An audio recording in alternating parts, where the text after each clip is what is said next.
tranquility of the Senate was momentarily disturbed at Wednesday's plenary as lawmakers in separate clusters engaged in shouting bouts.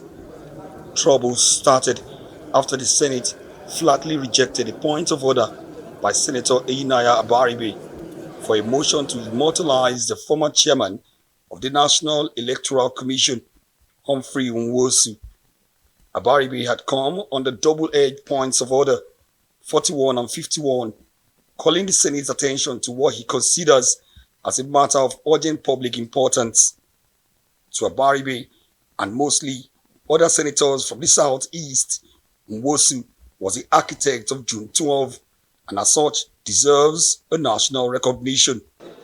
Aware that the courageous defense of democratic electoral process during the 1993 presidential election led to the famous June 12 slogan, which ultimately confirmed Alhaji MKO Abiola as the winner.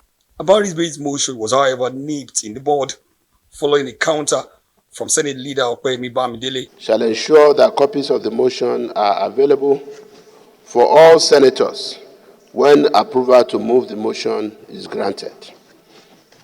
This... Mr. President, they are all available. They are all there with them. We brought it. We don't have a motion. Well, From that moment on, Abaribe's motion looked dead on arrival, even as the nays eventually had the day after the voice vote. It's a bit controversial. Some see him as someone who truncated June 12. Some see him as a hero of June 12. So it's up to you. We'll put the question. Those in favor that this motion should go through, please say aye. Those against, say nay. The nays have it. But Abaribe didn't give up without a fight. He quickly returned on Order 42 that permits him to come on personal explanation, and Order 1B, with both attempts hitting the brick wall yet again. By the fact that a senator wants to make a personal explanation, you must give that senator a chance to make that personal explanation. We are not under a dictatorship, Mr. President. That is why I'm using 1B to come. If you had told me, there's no way I would have stopped it. There's a process. If you have told us that you are going to bring this motion under 42, we will oblige you. Mr. President, I don't know what is controversial for immortalizing Humphrey Nwosu.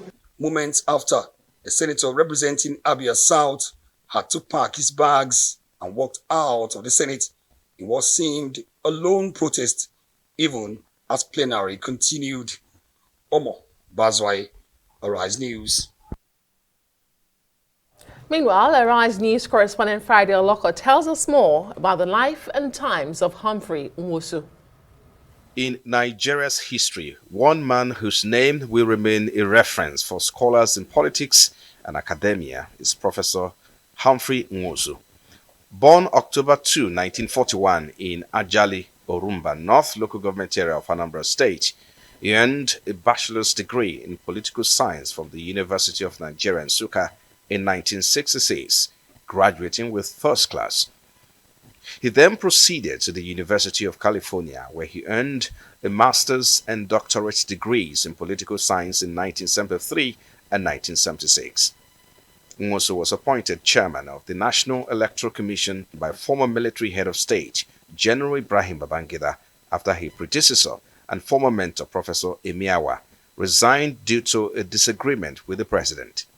Nwosu conducted the 12 June 1993 presidential election, which was won by MKO Abiola and has been described as the freest and fairest election to date. Nwosu's NEC introduced the Option A4 voting and the open ballot systems in which voters queued up behind the symbol of their parties to be physically counted and vote. He had released many of the election results when he was ordered to stop further announcement by the military regime. Among other feats, he is credited with the relocation of the INEC headquarters from Lagos to Abuja after erecting a magnificent structure He died on October 20, 2024